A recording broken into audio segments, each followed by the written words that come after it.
নাম হয়তো পরিবর্তন হয়। পাপনের পরে আমরা দেখেছি ফারুক আহমেদকে, ফারুক আহমেদের পরবর্তী সময় আমরা দেখেছি আমিনুল ইসলাম বুলবুলকে, অথবা ক্রিকেট অপারেশনসের চেয়ারে যারাই যান না কেন তারাও আসলে ওই চেয়ারের জাদুতে বসে ব্ল্যাক ম্যাজিকে চেয়ারের মতো করে আচরণ করে। এই ডিসকাশনটা যখন করছি এবং ট্যাগলাইন আপনারা যখন দেখছেন যে আমি যেই ট্যাগলাইনে আলোচনাটা করছি যে আপকামিং আইপিএল এর নিলাম আর মাত্র একদিন পরে রাত পোহালে ইনফ্যাক্ট আবুধাবিতে সেটা অনুষ্ঠিত হবে এবং মিনি এই নিলামে এই অকশনে বাংলাদেশের 7জন ক্রিকেটার রয়েছে, আপনারা সবাই জানেন, এবং সবাই বোলার। 5জন পেসার রয়েছেন, 2জন স্পিনার রয়েছেন, এবং এই ক্রিকেটারদেরকে নিয়ে যে নিলামটা অনুষ্ঠিত হবে আবুধাবিতে, সেখানটায় নিলামের আগেই ফ্র্যাঞ্চাইজিগুলোর আগ্রহের জায়গাটা কমে গেছে। বাংলাদেশ ক্রিকেট বোর্ড প্রতিবারই আইপিএল এলেই, ইন্ডিয়ান প্রিমিয়ার লিগ এলেই যে ঘটনাটা ঘটায় সেই ঘটনাটার পুনরাবৃত্তি এবারও ঘটিয়েছে, এবং এই ঘটনার পুনরাবৃত্তির সাথে জড়িত সবচেয়ে গুরুত্বপূর্ণ ডিপার্টমেন্ট যেটা, সেটা ডেফিনেটলি ক্রিকেট অপারেশনস। যেই ডিপার্টমেন্টের দায়িত্বে আবার আমার অতি প্রিয়, আমাদের অতি শ্রদ্ধাভাজন নাজমুল আবেদিন ফাহিম।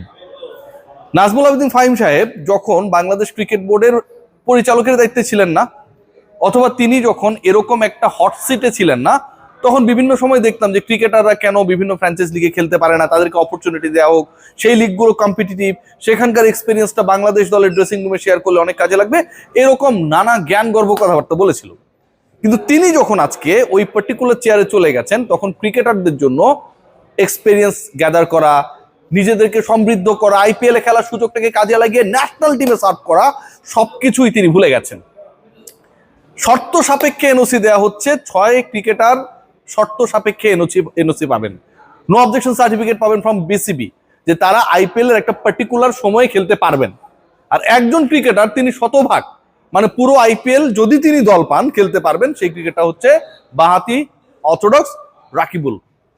বাকি যে 6জন রয়েছে ইনক্লুডিং মুস্তাফিজ, তাসকিন, নাহিদ রানা, শরীফুল, এভরিওয়ান, তারা ফুল আইপিএল এ, যদি আইপিএল এ দলও পান, বিবেচিত হবেন না, খেলতে পারবেন না।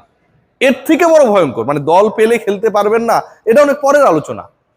গুরুত্বপূর্ণ আলোচনা যেটা, সেটা হচ্ছে তারা দল পাবেন তো। আইপিএল এর ফ্র্যাঞ্চাইজিগুলো এই মিনি অকশনে 32 জন বিদেশি ক্রিকেটার এন্ট্রি করাবে। সবচেয়ে বেশি বিদেশি ক্রিকেটার হয়তো কলকাতা নাইট রাইডার্সে যাবে, যাদের ফান্ডটাও বা তাদের পার্সে যে টাকা রয়েছে, যে অর্থ রয়েছে, সেটাও সবচেয়ে হাই। চেন্নাই সুপার কিংস এখানটায় দলভুক্ত করবে অনেক ক্রিকেটারকে। এবং এই হিসাব নিকাশ করে যখন আমরা প্রজেকশন করার চেষ্টা করছিলাম, আইডিয়া নেওয়ার চেষ্টা করছিলাম যে বাংলাদেশে কোন ক্রিকেটারের প্রাইসটা কেমন হতে পারে, কোন ক্রিকেটার কোন দলের জন্য আসলে অ্যাট্রাকটিভ হতে পারে, ঠিক তখন বাংলাদেশ ক্রিকেট বোর্ডের এই অনাপত্তিপত্র দেওয়ার ক্ষেত্রে অনীহার খবরটা মার্কেটে চলে আসলো। আগামীকাল যখন ওই টেবিলে বসবে, যখন বিডিং করা হবে মুস্তাফিজ, তাসকিন কিংবা অন্য ক্রিকেটারদেরকে নিয়ে, তখন ফ্র্যাঞ্চাইজিগুলোর মাথায় একটা জিনিসই ঘুরবে, সেটা হচ্ছে যে এই ক্রিকেটাররা আলটিমেটলি কতদিন পর্যন্ত আমার দলকে সার্ভ করতে পারবে, তাকে কি আমি ফুল সিজনের জন্য পাবো। যখন উত্তর হবে না, Bangladesh cricket board won't allow them, তাদেরকে অ্যালাউ করবে না to play the full IPL if they are selected, তখন সেই দলগুলো, সেই ফ্র্যাঞ্চাইজিগুলো যারা মিনি অকশনে পুরো দলটাকে আসলে চেঞ্জ করে দিতে চায়, সে for example Kolkata night Riders 120 কোটি রুপি আপনি একটা অকশনে খরচ করতে পারবেন, মিনি অকশনেই তাদের বান্ডেল প্রায় 65 কোটি রুপি, মানে তারা 50%-এর উপরে ক্রিকেটার দলে ঢুকাবে, প্রিপারেশন নেবে এই মিনি অকশন থেকে। সেই দলটা যে একটা প্রপার টিম করতে চায়, সেই দলটা কি মুস্তাফিজের ব্যাপারে আগ্রহী হবে? Kolkata night riders, Chennai super kings কিংবা দিল্লি ক্যাপিটালস, এই যে দলগুলোর কথা আমরা বলছি, প্রত্যেকটা দল আলটিমেটলি আপকামিং আইপিএল এ প্ল্যানই করবে হচ্ছে চ্যাম্পিয়ন হওয়ার জন্য। তার মানে আপনি ওই লেভেল পর্যন্ত খেলার প্ল্যান করবেন। এখানে তো দুর্বার রাজশাহীর মতো দল আসবে না, খেলতে পারলেই খুশি। যে দলগুলো এখানটা অংশগ্রহণ করছে 120 কোটির উপরেও যদি আপনি ক্যাপটা দিয়ে দেন যে 150 কোটি রুপি খরচ করতে পারবে, সেই অর্থ দিয়ে তারা ক্রিকেটার দলে বেরাবে। সো ওইটা যখন কানেকশন যে ultimately I am in IPL to be champion, এবং সেই লক্ষ্য নিয়ে দলগুলো যখন যাবে এবং জানবে অমুক ক্রিকেটারকে আমি পারচেস করলেও ফুলফিল, আমি যদি তাকে পুরো টুর্নামেন্ট জুড়ে পাইতে চাই, সেটা আমি পাবো না, ঠিক তখন তাদেরকে পারচেস করার ব্যাপারে অনীহা তৈরি হবে। লাস্ট ইয়ারে যেটা হয়েছিল, শেষ পর্যন্ত রিপ্লেসমেন্ট ক্রিকেটার হিসেবে মুস্তাফিজ খেলেছিলেন, তার দল টপ 4-এ যেতে পারে নাই। যদি শেষ পর্যন্ত টপ 4-এ তার দল যেত, তারপরও মুস্তাফিজের খেলার সুযোগ ছিল না, কারণ এনওসি জটিলতা। বাংলাদেশ থেকে আইপিএল 1-2জন ক্রিকেটারই খেলে, 7জন ক্রিকেটারের ক্ষেত্রে 6জনকে আপনি এনওসি দিয়ে আটকে রাখলে। আমার প্রিয় ফাহিম ভাই মনে হয় এভাবে থিঙ্কিং করে যে আমি যদি ওদের সবাইকে এনওসি দিয়ে দিই, ওরা সবাই 7 জনই 7টা দলে খেলবে, তাই কি? ডেফিনেটলি না। বাংলাদেশের সর্বোচ্চ 1 জন বা 2 জন ক্রিকেটারই আইপিএল এ খেলবে। সো আপনি কেন এই উইন্ডোটা ওপেন রাখেন না, যে 1 জন বা 2 জন খেলবে বা সুযোগ পাবে, যদি পায় তাহলে তারা ফুল সিজন খেলতে পারবে। কি এমন ক্ষতি, কি এমন ক্ষতি আমি জানি না। নাহিদ রানা, যিনি বেসিক্যালি রেড বল বোলার, আমরা হোয়াইট বলে খুব বেশি খেলাই না, তাকে পর্যন্ত এনওসি দেওয়া হবে না। ভাবতে পারেন আপনারা বাংলাদেশ ক্রিকেট বোর্ড কি চিন্তা করে, কিভাবে চিন্তা করে, আইপিএল কে তারা আসলে কোন স্ট্যান্ডার্ডে চিন্তা করে, সেটা আমার কাছে মনে হয় ক্রিকেট অপারেশনসের এই ডিসিশনের পরে পরিষ্কার হয়ে গেছে। What about Mustafiz? আমি শুধু একটা কথাই বলবো যে মুস্তাফিজকে কেন্দ্র করে যে আগ্রহের জায়গাটা তৈরি হয়েছিল, আগ্রহের জায়গা তৈরি হওয়ার যথেষ্ট প্রেক্ষাপট ছিল, কারণ ছিল। লাস্ট আইপিএলে আবারও বলছি রিপ্লেসমেন্ট হিসেবে গিয়ে তিনি ভালো করেছিলেন। তার পরবর্তী সময়টায় ন্যাশনাল টিমের হয়ে তিনি যেভাবে খেলেছেন, আইএল টি20তে এখন পর্যন্ত ইকোনমিক্যাল বোলারদের একজন তিনি, সব জায়গায় পারফর্ম করা মুস্তাফিজ আবারও maybe unlucky to be picked in the IPL.